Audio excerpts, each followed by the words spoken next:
আজ আমাদের আরজিকর মেডিকেল কলেজের যে চেস্ট ডিপার্টমেন্টের সেমিনার রুমে যে চেস্ট মেডিসিনের যে পিজিটি, যাকে নির্মমভাবে রেপ করে হত্যা করা হয়েছে, সে বিষয়ে আমরা কিভাবে আন্দোলন সংগঠিত করতে পারি। যেহেতু এটা একটা অরাজনৈতিক ব্যানারে হচ্ছে, সেখানে কিন্তু আমার পাস্ট এক্সপিরিয়েন্স বা অভিজ্ঞতা থেকে বলতে পারি, এই সমস্ত আন্দোলন কিন্তু বেশি দিন স্থায়ী হয় না। কারণ প্রত্যেকের নিজের নিজের কাজ থাকে, প্রত্যেকের নিজস্ব আলাদা আলাদা মতামত থাকে, এভাবে কিন্তু আন্দোলনটা ভেঙে যায়। যেহেতু আমি আরজিকর মেডিকেল কলেজের সঙ্গে প্রায় 13 থেকে 14 বছর যুক্ত ছিলাম এবং ওখানে ছিলাম। এখন যে আমরা এত সিকিউরিটি নিয়ে আলোচনা করছি, সিকিউরিটি কিন্তু এই মেডিকেল কলেজে কিছুই নেই। না হোস্টেল, না এমার্জেন্সি বিল্ডিং, না ট্রমা কেয়ার, কোথাও কোনো সিকিউরিটি নেই। যে কেউ কিন্তু অবাধে অনায়াসে যেতে পারে এখানে। এবার আসি ঘটনা কিভাবে হয়েছে। যদি আপনি ওর মায়ের কথা শোনেন, তাহলে দেখবেন ওরা বলছে যে 12টা 12:30টার সময় আরজিকর মেডিকেল কলেজের চেস্ট ডিপার্টমেন্টে আসা সত্ত্বেও ওদেরকে ওদের মেয়ের বডি কোনোভাবেই দেখানো হয়নি। সেটা প্রায় 3টে 3:30, প্রায় 2.5-3 ঘন্টা বসিয়ে রেখে তারপর দেখানো হচ্ছে। এখানেই কিন্তু স্বাভাবিকভাবে সমস্ত মানুষের মনে সন্দেহ জাগতে বাধ্য যে এর পিছনে কোনো অন্য কাহানি আছে। সেটা আমরা বিভিন্ন অরাজনৈতিক মানুষদের বিভিন্ন রকম কর্মসূচি, বিভিন্ন ব্লকে ব্লকে প্রতিবাদ, সারা ভারতবর্ষ জুড়ে প্রতিবাদ, কিন্তু সব কিছুই কিন্তু আস্তে আস্তে থেমে যাবে যদি আমাদের এর সত্যিকারের কি ঘটনা ঘটেছে এবং তার অপরাধীদের ধরে শাস্তি দিতে হয়। তাহলে কিন্তু আমাদের লাগাতার আন্দোলন অবশ্যই প্রয়োজন, এবং সেই আন্দোলন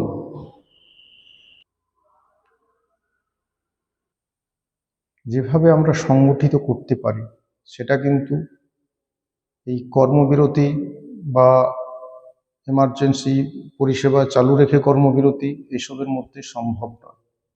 কারণ আমাদের প্রশাসনে যারা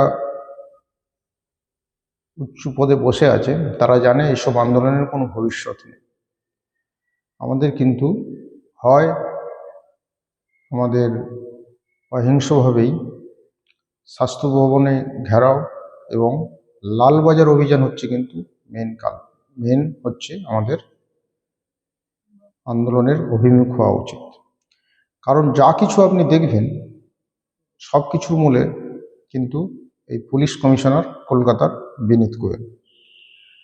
কারণ যেদিন আমাদের মেয়েদের রাত দখল প্রোগ্রাম হলো, সেদিন একটা 70-80 জনের মব ভিতরে ঢুকে যেভাবে তছনছ করে দিয়েছে সব কিছু, এটা পুলিশের সহযোগিতা ছাড়া সম্ভব নয়। কারণ আমি ওখানে প্রায় 13 বছর কাটিয়েছি। যেভাবে যে সিচুয়েশনে থাকে, এটা ঊর্ধ্বতন কর্তৃপক্ষ এবং পুলিশের সহযোগিতা ছাড়া কোনোভাবেই সম্ভব নয়। আপনি যদি পুলিশ কমিশনারের প্রেস কনফারেন্স দেখেন, যার কাজ করার কথা, সে সেখানে গিয়ে বলছে আমি এংরি, কিন্তু কিছুই কাজ করছে না। যদি আপনি মেয়ের বডির দিকে তাকান, যেটা একজনের পক্ষে করা সম্ভব নয়, তাতে পুলিশ কমিশনার রাত্রে ঘুমিয়ে একজনের বেশি কাউকে অ্যারেস্ট করতে পারছেন না। এবারে আসুন স্বাস্থ্যমন্ত্রী বা পুলিশ মন্ত্রীর কথা। এ দেখেছে যে কয়েকটা অরাজনৈতিক ব্যক্তিত্ব 2 লক্ষ 3 লক্ষ লোক জমায়েত হতে পারে, এদের মধ্যে সেই পোটেনশিয়ালিটি নেই যে এরা লাগাতার আন্দোলন করবে।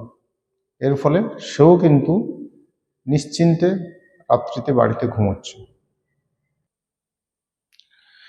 এবার আমরা আমাদের আরজি করের যত এক্স স্টুডেন্ট আছে, যেহেতু আরজি করের আমাদের সেন্টিনারি গ্রুপ আছে এবং আরজি করের প্রেজেন্ট স্টুডেন্ট সবাইকে নিয়ে এবং আপামর জনসাধারণ, কারণ মানুষ কিন্তু এই ঘটনার পর সত্যিই বিরক্ত, এদেরকে নিয়ে আমরা যদি খুব সাম্প্রতিক 2-3 দিনের মধ্যে লালবাজার অভিযান করে পুলিশ কমিশনারের অপসারণ এবং পুলিশ মন্ত্রী এবং স্বাস্থ্যমন্ত্রীর পদত্যাগ করাতে না পারে, তাহলে কিন্তু আমাদের যারা আমাদের সাপোর্ট করছে, ধরুন পুরো ওয়েস্ট বেঙ্গল এবং সারা ভারতবর্ষ জুড়ে, আমরা কিন্তু এর কোনো ফ্রুটফুল রেজাল্ট কিন্তু কিছুই পাবো না। আমাদের ইমিডিয়েট আমি চাইবো যে আমাদের যারা আরজি করের এক্স স্টুডেন্ট রয়েছে সবাই মিলে কিন্তু এই বিষয়ে অন্তত একটা হোয়াটসঅ্যাপ কমিউনিটি বা গ্রুপ তৈরি করে প্রত্যেকে মিলে 2-3 দিনের মধ্যেই আমাদের লালবাজার অভিযান বা কলকাতার পুলিশ কমিশনারের পদত্যাগের দাবিতে একদম অসহযোগ আন্দোলন করতে হবে।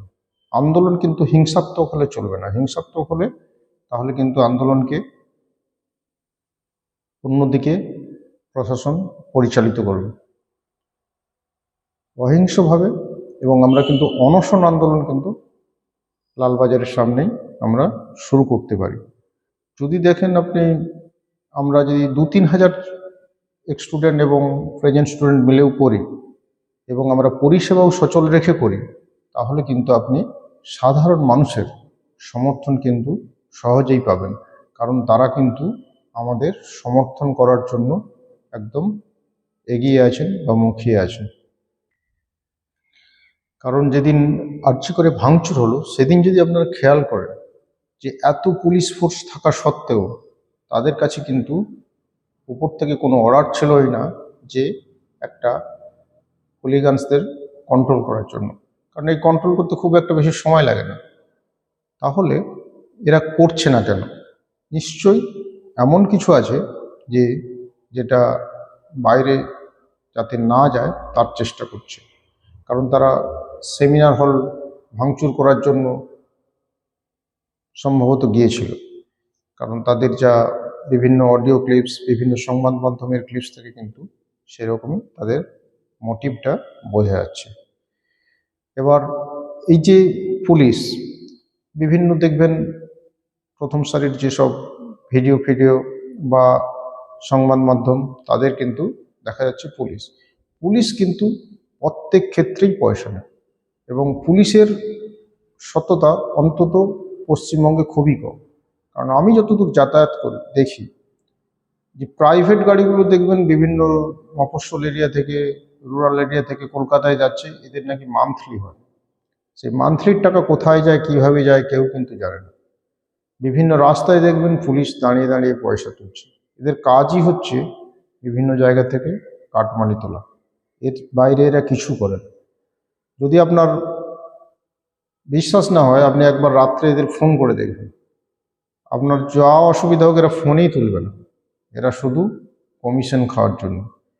এই ব্যবস্থার যদি আমরা পরিবর্তন না করতে পারি, তাহলে কিন্তু আমাদের ট্যাক্সের পয়সায় বিভিন্ন রকম এরা শুধু চাকরি করে নিরাপত্তা কিছুই দিতে পারে না।